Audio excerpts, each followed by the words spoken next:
it's Dr. Darnise, and welcome into my year-end episode of Dr. Darnise's House of Religion, Magic, and Conjure.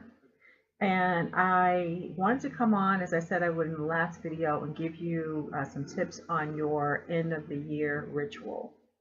And so I'm here to do that.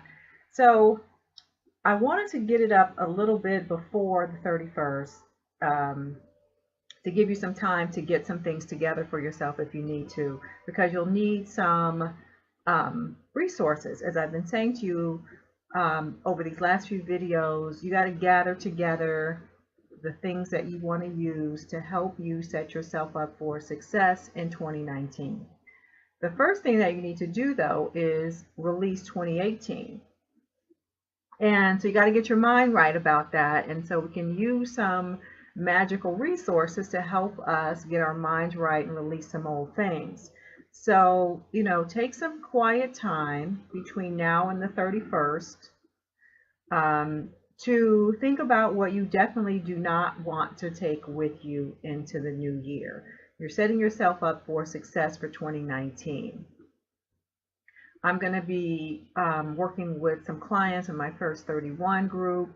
And they're going to do some additional kind of work, but just here for this community, I want to give you a few things. So their mindset work is going to be a little more ongoing together, but you can do your own mindset work. You know what you need to let go of. You know what kind of things have been hindering you, right? So if it's lack mentality, scarcity, you always worry about not having enough, and you need to let that go. What is the emotional baggage you need to let go? What is, negative relationships of all kinds that you need to let go of? And as you think about those things, really try to be mindful about your role in those things. So it's not like, my ex did this and that, and I'm not trying to be bothered with no more men or women like that anymore. Think about what it is about you in those relationships that you really need to let go of. So if it's a situation where you've been with people who cheat, for example, or who are dishonest, ask yourself why it is that you have attracted those kind of relationships and why you put up with it for the period of time that you did. So for example, then you might say, I know I need to release my certain insecurities that I have that came from my childhood, whatever, right? So it's not just, I need to release my ex because he or she is a horrible person and, all men are dogs, all women are whatever. It's not that kind of work, because if you just project it onto other people, you're not really doing your work. Let me just be clear. If it's always somebody else's fault, you're not doing your work. And this won't do much help for you.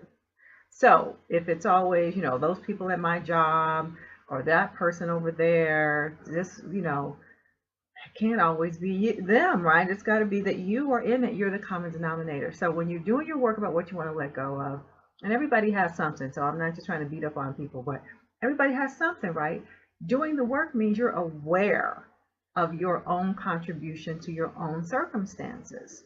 So when those things are not serving you, you want to let them go. If it's insecurity, if it's trust issues, whatever it is, get yourself ready to let it go. Write it down on a piece of paper, do some prayer work, set yourself up, right? So one of the things you can do in your space, right, as you do this is, and I've mentioned these things before, but you want a black candle. Well, this is just a little chime size, but if you only have this kind, or maybe a birthday candle size, then you'll need multiple. If you can find a bigger black candle, that would be better, and start burning it now. As soon as you see this video, start burning the black candle to cleanse, to absorb negativity and to cleanse your space. You want to start getting rid of things, right? So the black candle will represent absorbing of negative energy. If you're in a household where there's been strife, arguments, a lot of negative energy, black candles will be great. start burning them right away. And here's where I'm going to say, pull out your sage. This is some sage. It's just in the package because it's kind of crumbly, right? Pull out your sage and sage your space. Sage yourself. Now, I've always said sage is strong. And you want to follow that up. Remember, this is a process of releasing, getting rid of the old. So that'll get rid of some things. But you want to have around you your good spirits too, your ancestors, and you want to have a good set of spirits around you, is how I can say it. So you'll want a sweet wood, Palo Santo, right? It comes, it looks like this. I burned it so it looks like that. It's a sweet wood. You'll want that when we start bringing things back, right? After you clear out with the sage, use your sweet wood. All the while, though, you're burning your black candles, right, for a few days. You have your black stones here, which I've mentioned to you before.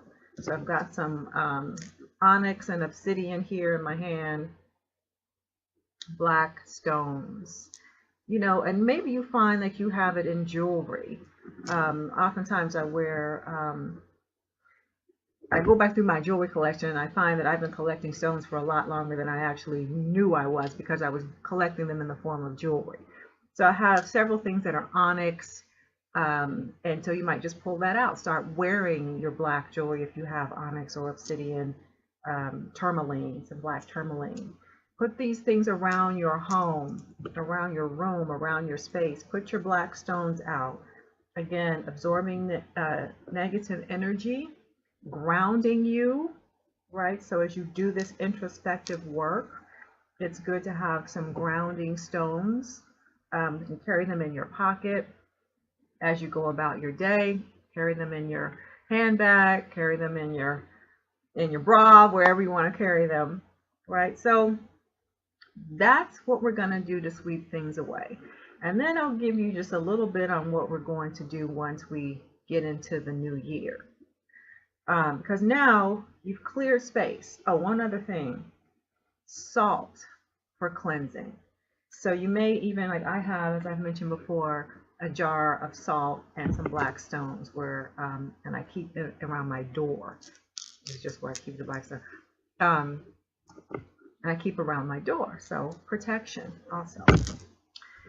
So then, when you're stepping into the new, you're ready to step into your new, think about a word or a term for yourself that you want to represent what you want to bring in.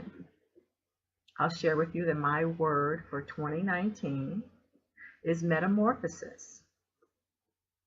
Been a lot of things going on for me, and I recognize that I am changing quite a lot in terms of the focus of my work, my vocation, and a lot of other things. So for me, the symbol of the butterfly came to me, but not just the butterfly and the finished product.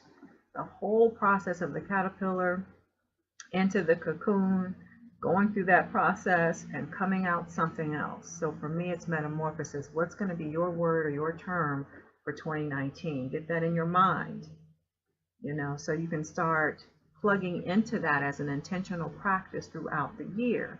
I've already started to, you know, think about butterflies and get, you know, pictures of butterflies around me. You know, you do you. All right. So for the new year, then you'll want some orange candles. You'll want some white candles as well. And I suggest you go from the black into the white. I didn't bring any white ones right here because white ones are easy to find. You can get, you know, little tea lights. You can get votives. You can get the big glass jar white candles. You can find white candles plentifully. As a matter of fact, I'll share this story with you. I was in the grocery store a couple days ago and I was getting some more white candles in the jar. And I guess I got 3 of them. And there was a sister ringing me up at the register. And she said, and I see her, you know, regularly going to the store, but, you know, we never really speak other than hello. You find everything okay? Well, this day she said to me, can I ask you something? Do you burn candles just because, or do you have a purpose when you burn candles? I said, oh, I have a purpose. She said, me too. Then she winked. And she said, when I see sisters, I just have to ask because some of us know what's up. Okay. I thought that was really interesting.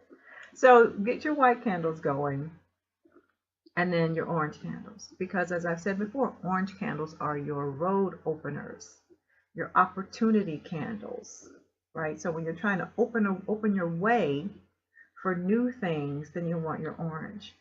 And if you're really feeling spunky, if you're really feeling good about yourself and confident, add a purple one to that.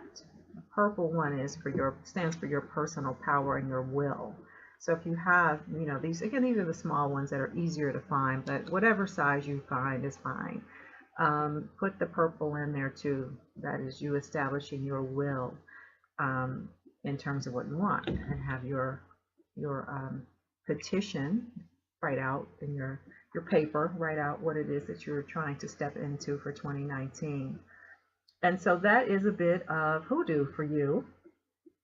And I am hoping that you are going to take advantage of these things. As you see, it takes some time at least to gather these things, to gather them and to have the intention. Too many times we just do things willy-nilly and we get distracted and we lose focus and we lose momentum. And those are the things that are going to help us to manifest.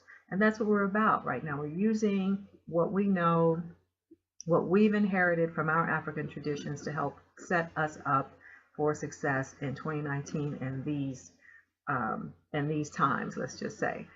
So that's going to be it for now. Happy New Year to you, and I will see you on the other side. It will be January, and blessings to everybody. All right, bye for now.